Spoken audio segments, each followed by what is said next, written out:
You're rich and you're famous, blah, blah, blah, blah, blah. But you don't have the greatest fans in the world. I know what I'm talking about, y'all, because when I was little, I dressed up like Captain Kirk, and I went to Star Trek conventions, so I get it. But I'm telling you, I've met all kinds of fans, and there are no fans like anime fans. So don't make a liar out of me, okay?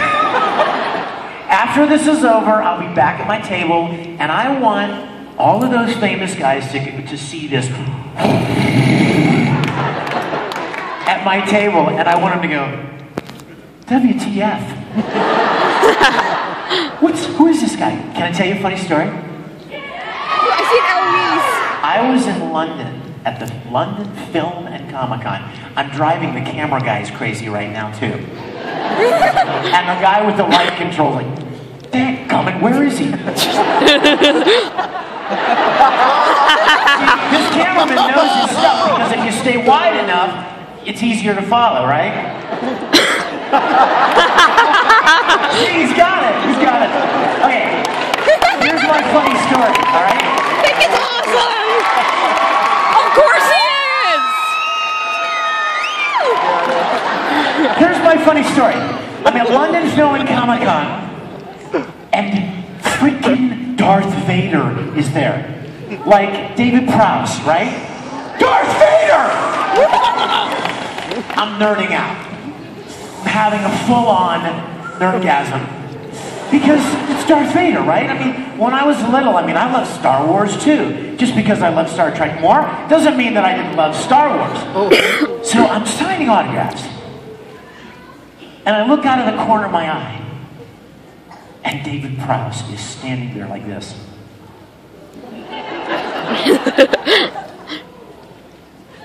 Looking at the sign above my table that just says, you know, Vic Mignogna, Full Metal Alchemist, blah, blah, blah. And he's looking at it. And I'm trying not to look at David Prowse. I'm like, hi, thanks for coming. What's your name? Getting a little crazy, right? Because Darth Vader. Finally, David Prowse starts walking toward me.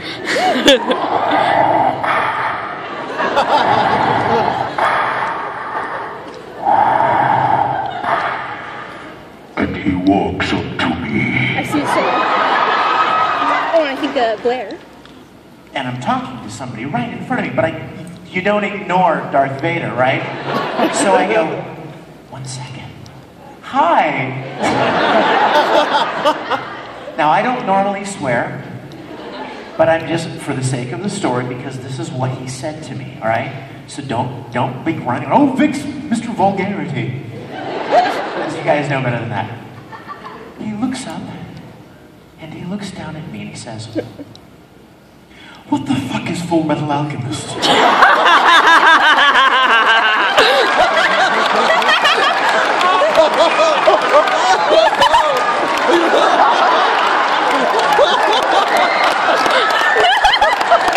I am not kidding you. And the 12-year-old went, Darth Vader just asked me about Full Metal. He's like, I've never seen this, what's this long life? People. So here's my point. He was really intrigued that there were all of these anime fans. I mean, and you know, he's huge, right? But I told him, I'm like, these guys, these fans are the best. So, the moral of the story is, remember the sound effect, right? That's you guys. Coming down to my table after this, all right? We have got to go to I should go back up there. Yes, just to talk to him. Yeah! Maybe see if we can get a picture. Yeah, probably not. You probably have to pay that still. There's no harm in asking. Yes. I don't know why my parents never let me have a puppy. It's always haunted me. Oh my god, your phone's so much better. Look at how crappy So, mine you know what I want looks. to do? I'm so sorry. I should have warned them. I didn't warn them. We had some idea.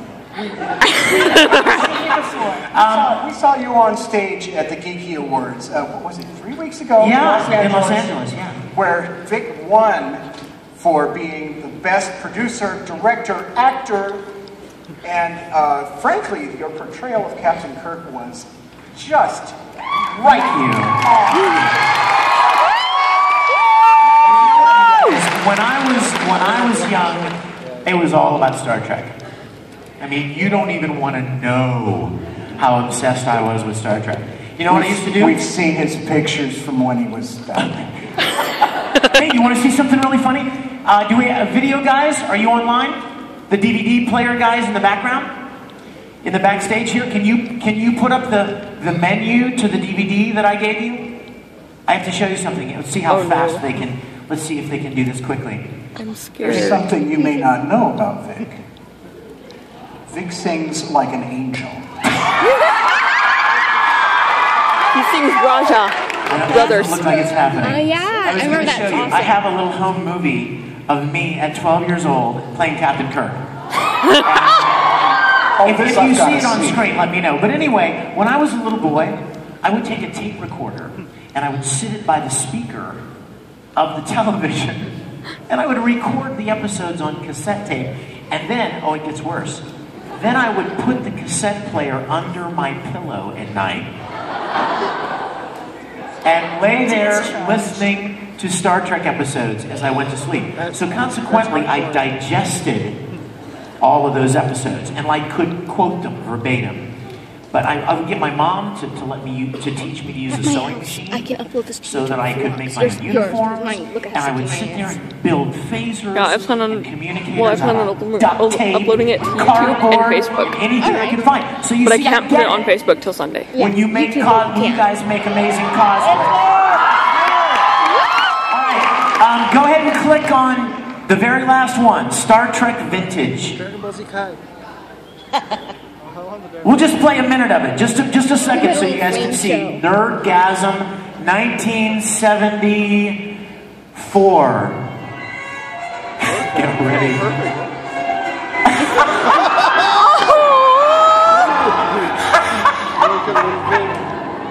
If you ever wondered what a 72-pound Captain Kirk looks like, my bathroom was my transporter room. Energize! Aluminum foil!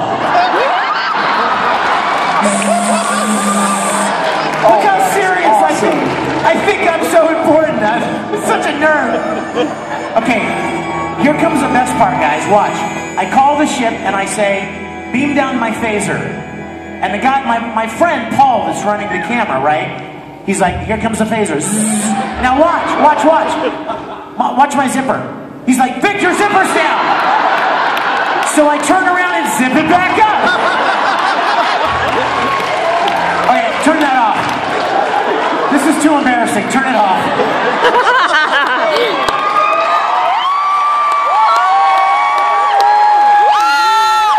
You and I have a little something in common. So fast forward 40 years, I'm still doing the same thing.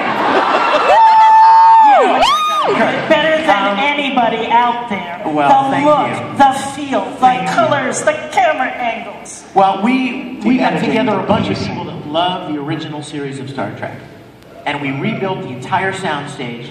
If you have not seen it, please go home and check it out. Star Trek Continues. StarTrekContinues.com. And we have 3 episodes online right now. The most recent one was just released like 2 months ago. And it's being so well received. We now have, in just a year, we have 2 million views already, and people are really enjoying it. Somebody just said to me at my table something that I've heard 100 times just in the last couple of months, and that is, I felt like I was 10 years old again watching Star Trek with my dad. And I'm like, oh, that's priceless to me. That kind of nostalgia and enjoying something and making something that other people can enjoy. So check it out, okay? StarTrekContinues.com. And if you don't like Star Trek, that's fine. Somebody in your family does. I'll bet you your dad is a Star Trek nerd. You know it. Not my dad. Or your uncle, or your grandpa, or your school teacher, or your neighbor. My grandpa too. So let them My know. mom. And like us on Facebook. Go to Facebook. Push the little like button. And it's Star Trek Continues. And check us out on online, StarTrekContinues.com. All 3 episodes are online. You mentioned something about singing too. I do love music. Any musicians out there? Lots of you. You play instruments, you sing and stuff. I have 6 different music CDs. I've sung the theme songs to a lot of anime shows. Dragon Soul! Let's hear it. You know Dragon Soul! Do you really? Yes! There's one. It's too bad I can't plug my phone in, or I would sing some for you. But We've got one. We surely but there's one called Brothers from Full Metal. It's on a couple of my CDs, but it's really pretty. It's how can I repay you, brother mine? How can I expect you to forgive? Clinging to the past, I shed our blood and shattered your chance to live. She's like waving her phone. But you know what? I have a remix CD. And it's all like club mix, high energy stuff. Anybody out there have my remix CD? There's a remix version of the Brothers theme. Yes. So imagine that instead of the how can I repay? It's like how can I repay you? Well, I don't sing it like that, but it's fun. I want to take some questions from them. Can we do that? Absolutely. I want to talk to these guys. And we've got another line over here. Thank you, sir. Okay, look at this. Ed and Tom keep hanging out together. I'm gonna go get Okay. Can we bring That is either a very short Tamaki or a very tall Ed. One or the other. Sorry. What's your question, my dear? Hi, Hi, what's your name? I'm Emily. Hello, Emily. First of all, I really like your pants. They're Get in the question line. Thank you. I just bought them, and I like them a lot. But they're weird, but I like them. They're good. Thank you. I was just wondering, do you like voice acting better, or do you like being in front of the camera more? Oh, wow. Emily, I wish you wouldn't have to make me choose, because now I'll have to kill you. No, you know what, guys? I think I would die if I ever had to pick one. Yeah. Honestly. I love all things creative, you know what I mean? And whenever somebody says, would you rather, if you had to pick music or acting, which would you pick? And I would say, I would pick death. If you had to pick voice acting or stage acting or on camera acting, which would you pick? Again, I would pick death. Because I don't want to have to give up any of them. My life is like a pie. I love you. You play Trivial Pursuit, right? All the little pie pieces? My life is like a pie. On any given week, the voice acting wedge of the pie might be this big.